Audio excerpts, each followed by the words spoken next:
on the lying truth here, we're talking about the Mayflower. And it just dawned on me, and something that came to my mind is like, we used to worry about living through the winter, and that was never guaranteed. And in fact, on the Mayflower, 102 people came over on a Mayflower, and they had to stay on the boat during the winter, and they fought disease, and about 50% of them died from pneumonia, influenza, scurvy. They died. They didn't all survive the winter. And my question is, at that time, this is in the 1600s, did after that and then the next pilgrims go, you know what, forget this idea. People are dying. We can't do that. And luckily, I'm sure there were government officials that said, no, you can't do it. But people, and these were going to be the Americans, said, for our freedom and for our liberty, we're willing to take that risk for freedom. And there is risk to freedom. Now, what I've created here is a graph. I took the data from the CDC. Here's the data from the CDC.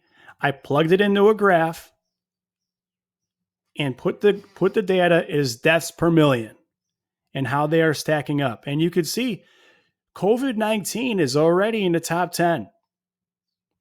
Now, the problem we have, though, is we've got to look at what is it comparing to and what is it like. And I've got to ask the question, if any of these, all of these are risks, and look at unintentional injuries and how many people die from unintentional injuries. We have a really tough time of understanding big numbers. We have 327 million people. And I had a good friend who used to say, like, on the news, you might get 1,000 people. I said, oh my God, 1,000 people. That's nothing. 1,000 people is nothing. It's like it's such a small number, but it appears big because we don't really understand how big we are. So let's take a look at this. If you could randomly get any of these things, and a lot of these things, hey, can we control cancer? Do we have the ability to stop us from getting cancer? Look how huge that is compared to COVID. Diabetes is largely preventable in a lot of cases. Do we have the ability to prevent things that would stop you from getting diabetes? In other words, control of what you eat? Sure. Is it worth it, or do we enjoy our freedom? How about strokes? And I just think, man, imagine if some of these things that are highly, in a lot of ways, I wouldn't say random per se, but a lot of them are consequences of behavior in a lot of cases. In other words, let's look at heart disease. Consequences of a lot of behavior, how you eat, what you eat, how much you exercise has a big factor on heart disease.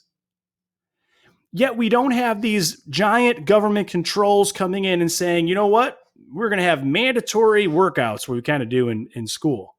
But no more burgers, no more steaks, no more chocolate shakes. You got some people who would like to do that. The question is that worth it? Is this worth the trade-off of what we're doing?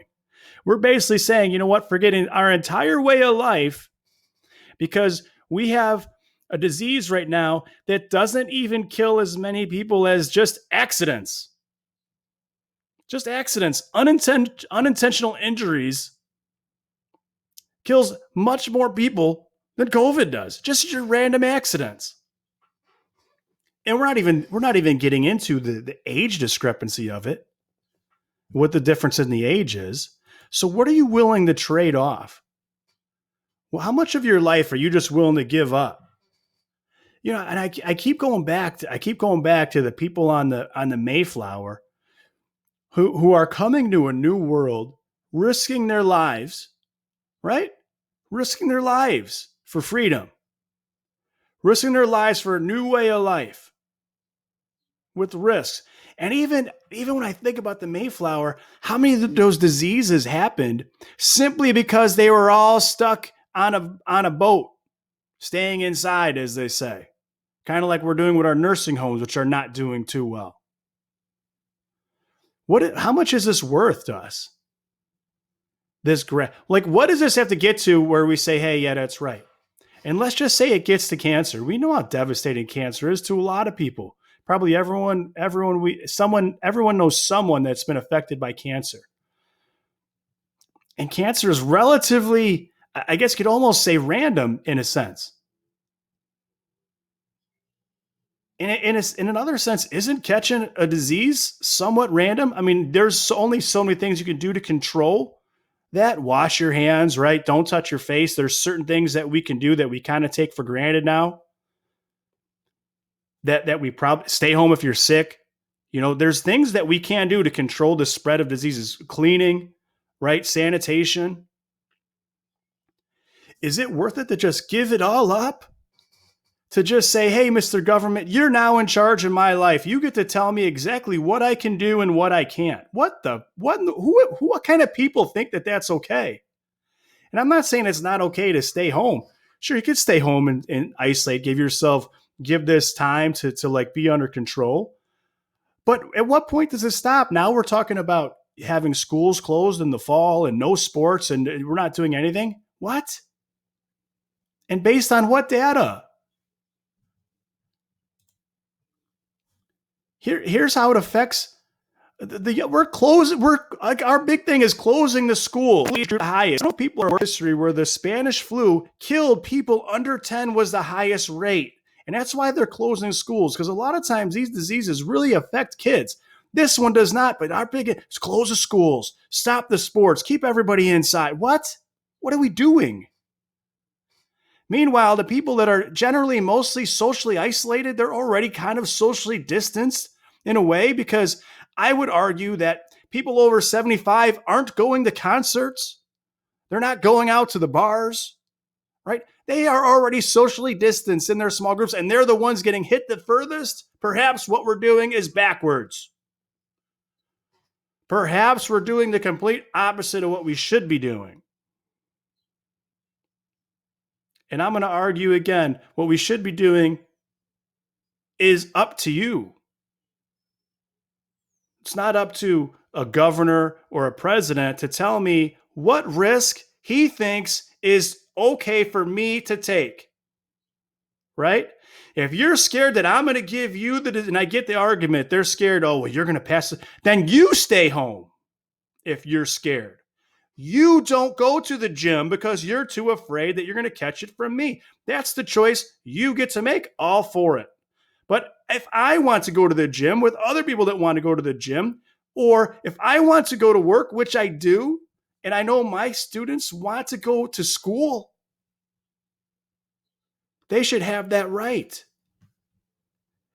Their parents should be able to make the decision and say, listen, here's what we're going to do to battle what's going on. We're going to be very vigilant in keeping things clean.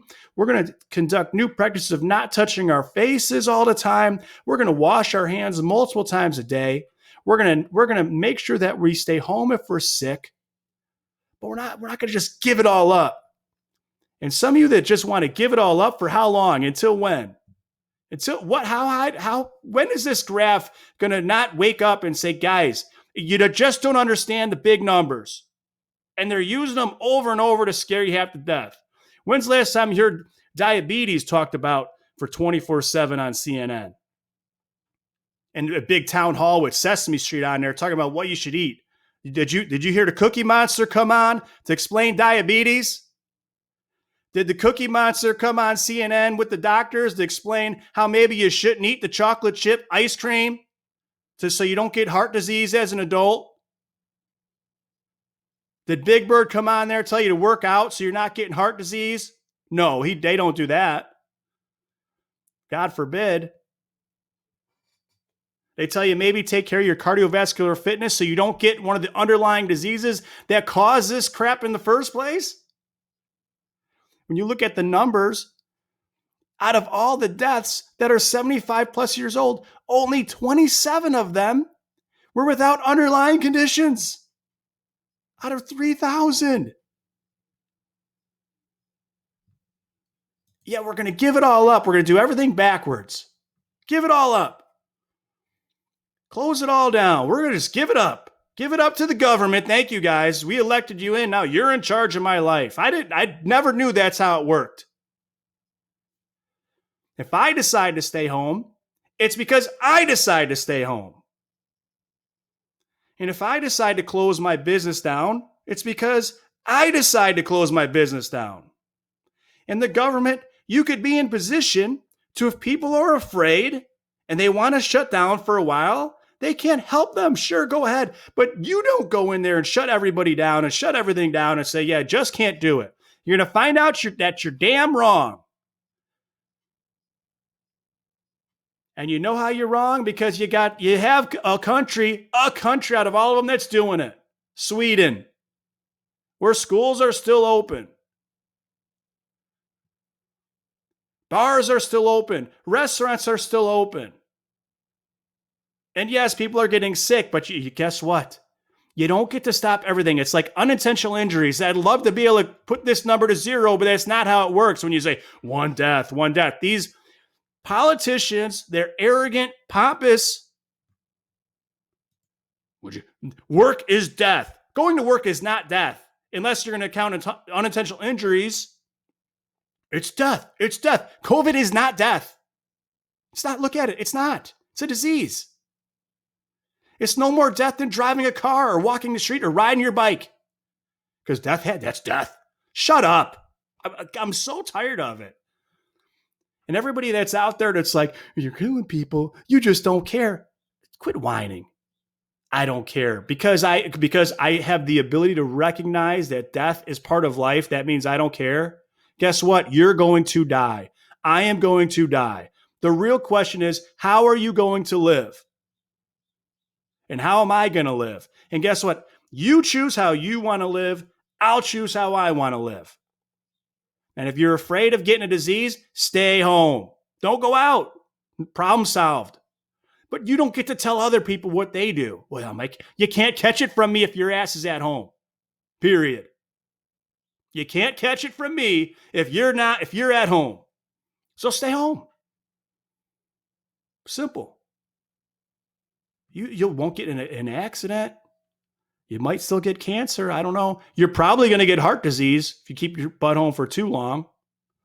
Brain's probably going to start getting fried. The way people are eating, I see on social media, you're going to have diabetes too.